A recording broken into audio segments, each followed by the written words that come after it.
Grant, how many pubs have we been in the East End, would you reckon? All of them, haven't we? Probably thrown out of most of them. And out of all those places of refreshment, which would you say are the tastiest bars? Oh, no competition, Phil. That place in Wolford. The Queen something. Yeah. The Queen Dick. I rest my case. But I'd rather you rest £2.20 on the bar.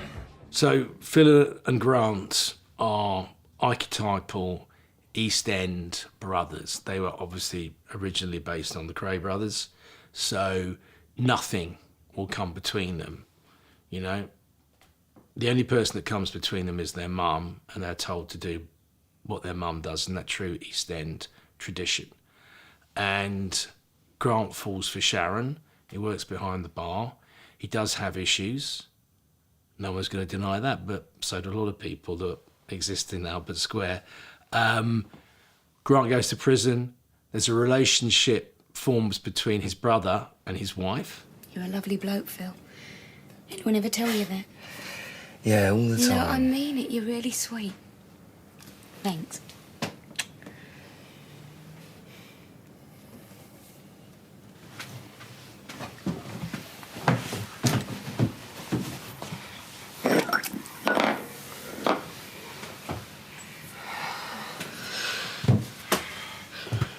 Phil! And so what happens is that Michelle, who is Sharon's best friend, Sharon is in the triangle, obviously. She is doing a thesis about relationships, and she records, as people did in the old days before mobile phones, on a cassette recorder. I think it may have been working class women and their relationships, wide subject. But inside that interview, they get drunk. They have a couple of glasses of bottles of wine, and Sharon, the recorder's going, and Sharon tells Michelle that she's had an affair with Grant's brother, Phil. That cassette gets lost. It turns up in Grant's car. Grant pulls it out to play a tune, and suddenly he's listening to his wife, who he's smiling about, listening to her talking to Michelle about being young and then being friends together. All you see is what he shows everyone else. But he's different with me. Gentler. If you say so. Way to go, Michelle. I do. He's my darling. And you're my darling too, sweetheart. And all of a sudden she starts telling Michelle about how she has slept with his brother. Pure soap.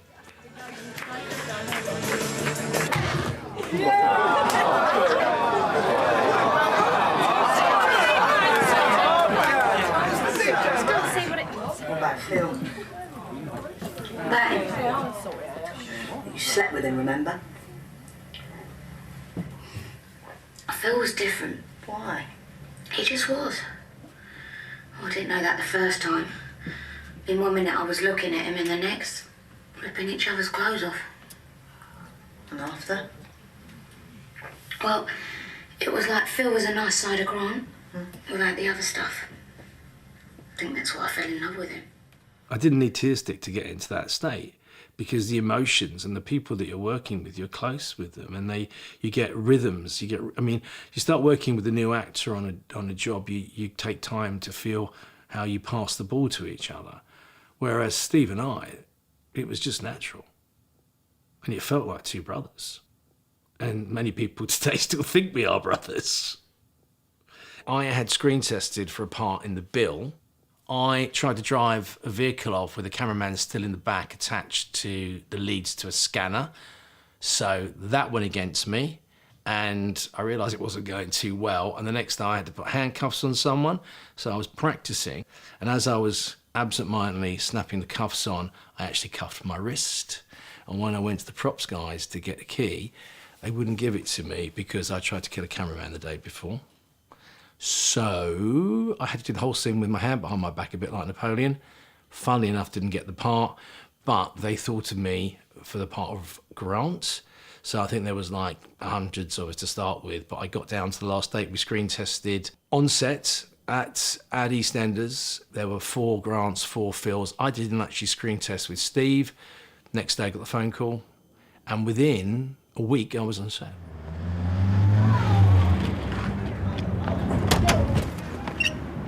Sorry, girls.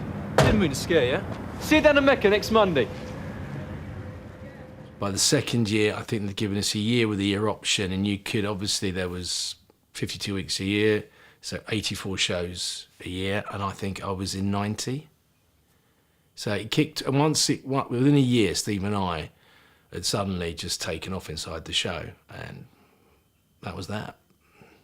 We were lucky that the writers, in particularly Tony Jordan and Tony McHale, liked the characters.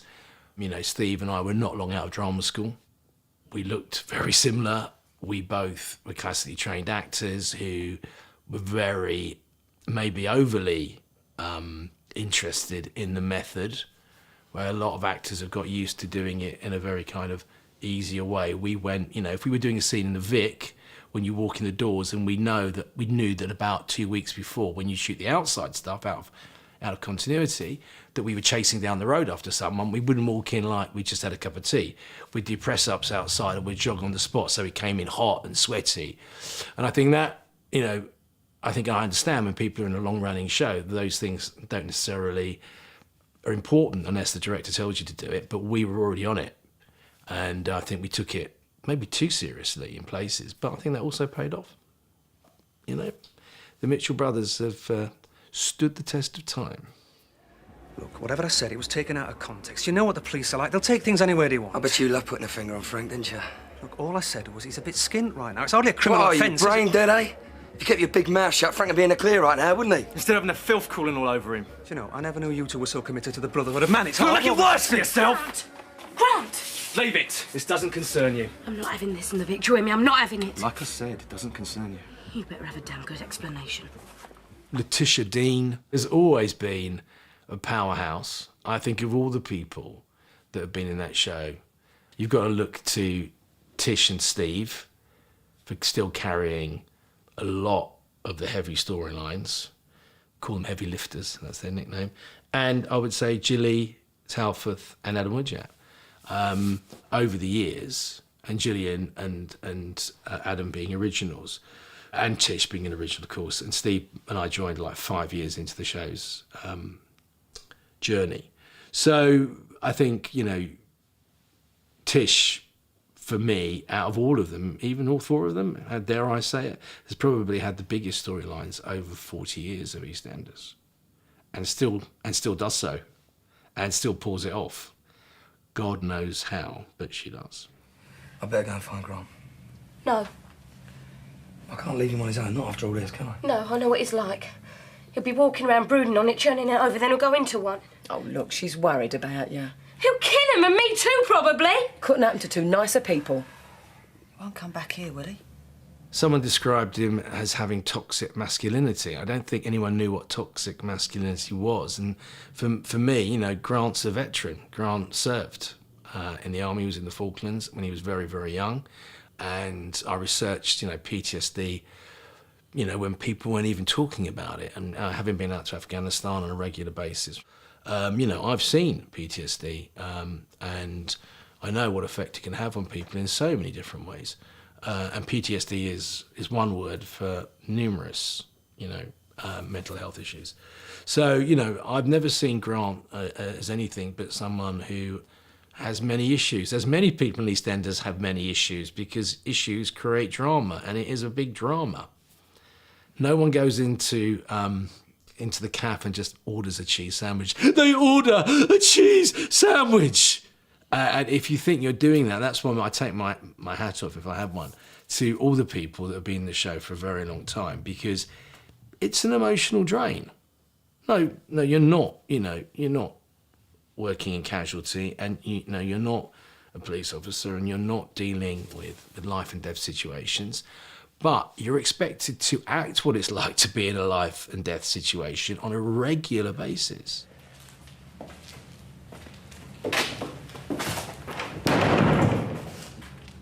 And that can scoop you out at the end of the day. And it's a bit of a roller coaster. I've been worried about it. Stay away from me.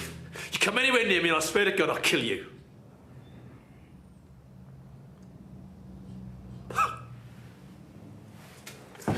I had to keep thinking of sad thoughts for about 5 hours.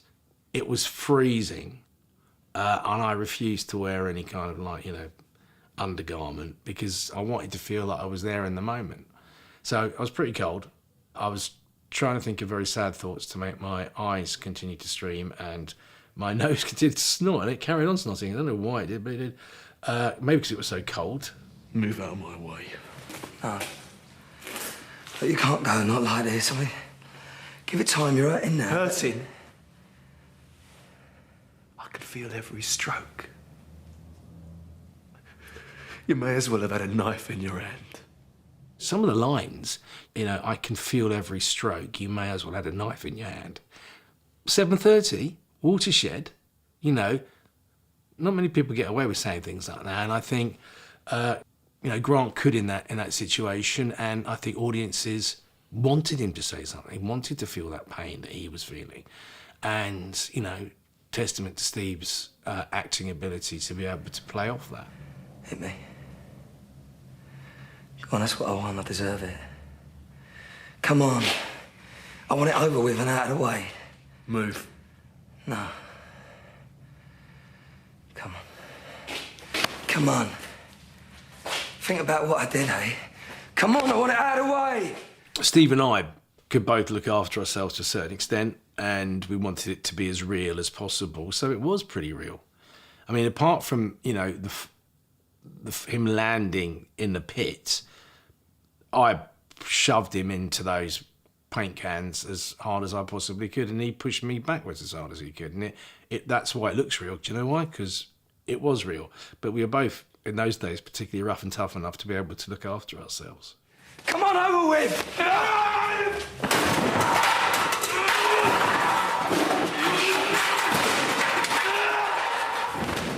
I remember just at the end of it, you don't normally get applauses because we're moving on, and we got all the actors that were in the scene got a round of applause, which was nice because we'd all pulled it together. We'd all worked really hard, and I think the great thing about the crews were we knew that this was a biggie, and we all you feel that kind of, this isn't a cheese sandwich scene and an egg and bacon in the calf. This is proper big stuff. This is a culmination of a year's storyline. Tony Jordan's writing was absolutely superb. He's a very talented writer, but he was particularly on fire when he wrote those and came up with that full storyline. People loved it, and millions of people tuned into that. Big storylines in those days. I mean, the big one is obviously Den and Angie, that was 30 million. But, 25 million people, that was a massive part of the population. At that time, I think we were about 65 million, so you're approaching nearly half the country tuned in to watch it. I think it was the best storyline.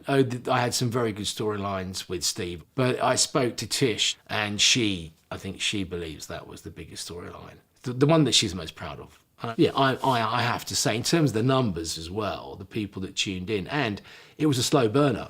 So that storyline went for over a year. And that's something that EastEnders is very clever at and very good at in terms of planting something and letting it grow and grow and grow and grow and grow, and right at the right moment, exploding it on screen. And then all the ripples that come off that create other storylines.